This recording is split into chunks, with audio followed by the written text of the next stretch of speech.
Hello again, YouTubers.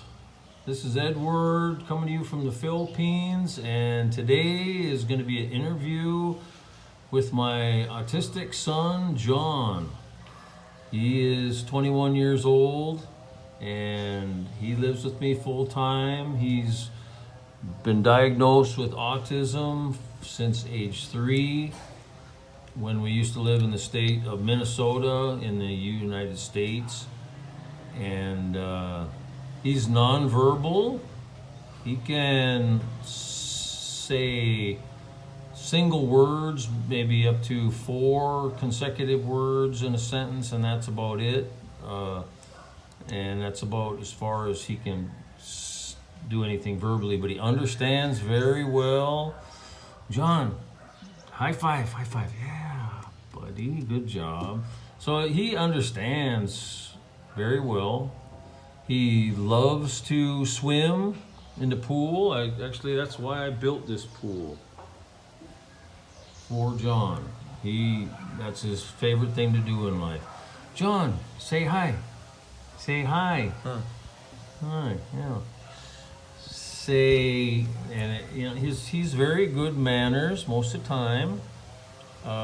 He'll go wild, kind of have fits and act up once in a while if he's like very hungry or something. John, say please. Say thank you. Say your name. Say your name. Say John. Say John Stumo. Yeah, good job. Yeah, you're really good at that. He's really good with repeating. He can repeat well, and that's about it. But he has his own private room, and anyways, his favorite thing to do is swim, like I say, and he likes to be in his private room, napping and reading books and stuff, looking at the pictures.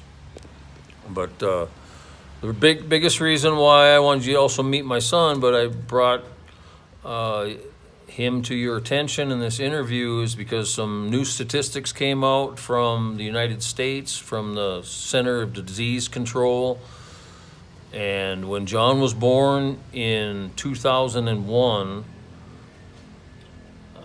statistics for autism was, for every birth in the United States at that time, every 1 out of 150 births or contract autism within the first couple years or after birth was 1 in every 150. And the new data out now is 1 in every 36 children born or within the first couple years of birth contract autism. And those statistics are pretty close to all the first world countries in the world. And I don't know about the emerging countries or third world countries, what the statistics are there, but this is from the United States specifically. And the reason why I say contracted in the first 2 or 3 years is because they can't really diagnose a child with autism until like around age 3 after testing. So that's the reason for that. And also the statistic of boys to girls is 10 times higher chance for a boy to become autistic than a girl. It's right around the 10 to 1, a little bit percentage here and there, but that's absolutely alarming rates that within 18 years of this data, it's gone from 1 in 150 to 1 in 36. Just imagine, then another 20 years from now, it'll be like 1 in 8 or 1 in 5. And another 20 years after that, it'll be every single child born will be born with autism. Think about it. It's a devastating epidemic that's slowly been increasing for many years now. And there's a lot of speculation, and there's eyewitness accounts of different reasons why. I'll tell you what I think at the end of the interview, but that's like almost 3% right now of every child born is born with autism in the U.S., where these statistics arrive from. So it's a full-time care too, because if you know anything about autism, the spectrum is very wide. So at the high end of the spectrum, there can be a fully functioning child with Asperger's, which is like a super genius. Right, buddy? Are you super genius? You are really smart in a lot of things. But you can go from super genius at the top of the spectrum to complete invalid that can't function at all, can't feed himself or anything. And John is somewhere in the middle of the spectrum. He can feed himself. He goes to the toilet number 2 on his own, but he's lost control of his number 1. So his something to do with his bladder. He's lost control of that now, where he has to wear adult diapers. And for a while there, he was okay for maybe first 10, 15 years of his life. He was able, well, I shouldn't say that. The first 5 to 7 years, he was not able to go to the bathroom on his own, but eventually, after 7 or 8 years, he was able to go to the CR on his own. And then after that, until like age 20, maybe age 18, that's when he lost his ability and function with his kidneys to control his peeing. But he still can go bowel movement number 2 fine on his own in the toilet. So you love swimming, don't you, John? Yeah, you love swimming. Yeah, and people ask me, why does John hold his ears? We had his hearing tested. His hearing is good. He has good hearing, but it's just one of the things that autism people do. It's a sensation that they like. So see, he can say sentences, small sentences. And like I say, it's a sensation he likes to always hold his ears. So another thing he'll do when he's excited, he'll go like this. This means happy. Right, John? Happy? Yeah. So, but, you know, John needs care, right? We prepare his food for him. He can eat on his own. He can eat with a fork. He learned that at an early age, and so that part is okay. And he can dress himself, but you have to direct him. Okay, put on your shorts, put on your shirt, put on your pants, or whatever. And same with bathing. He can't bathe himself well, so someone has to bathe him every single day, at least once or twice, because he'll pee into his diaper, and then that has to be, he has to be washed. So it's a full-time job, and we all pitch in and help out. Plus he has a caregiver here. One of our maids is a caregiver. She had history of caregiving to other people before she came here, and so she is a big help for us with John. So the last thing I wanted to say after meeting John is when he was 1 year old, he was saying words, and he was developing as a fairly normal child.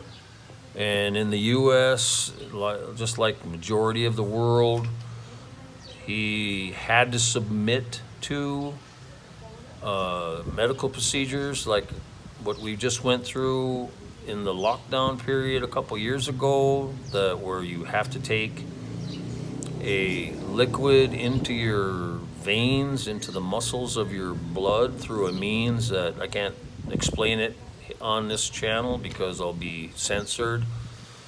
But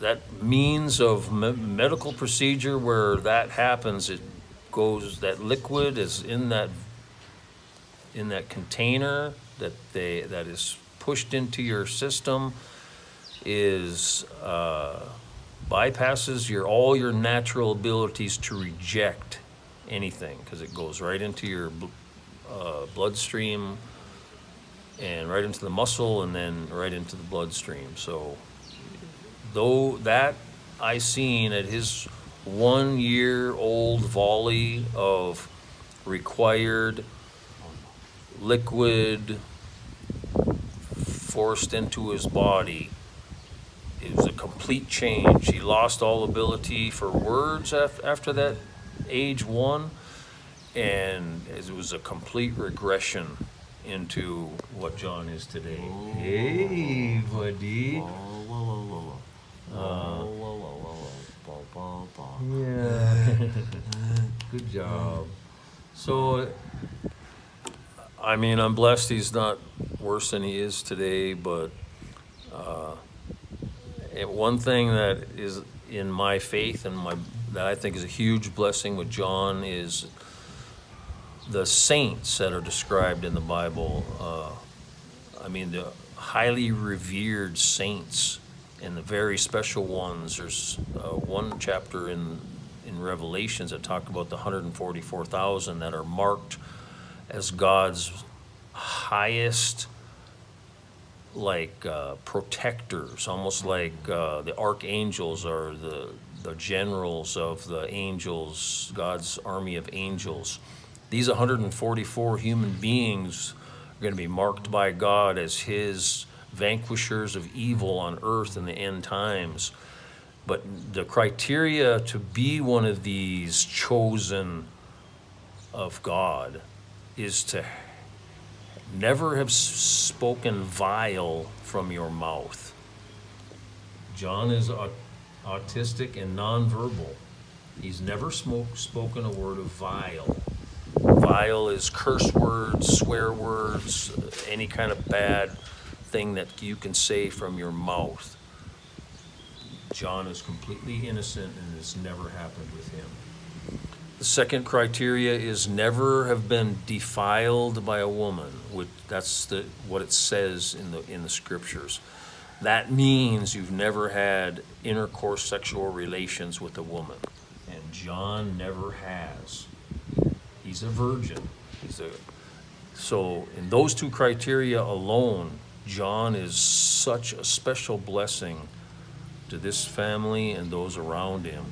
And he, in my opinion, when that day comes, he will be one of the chosen. Some ministers and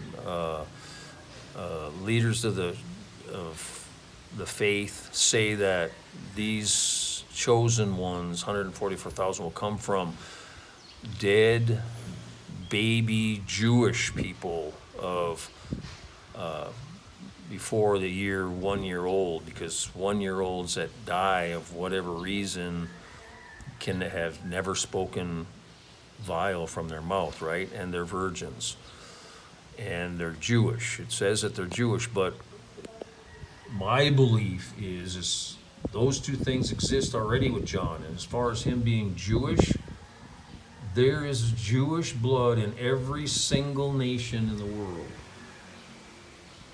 And that's the truth. You can go to any nation in the world and there'll be Jewish blood there. So many people that don't consider themselves Jewish most likely have Jewish blood in their bloodline.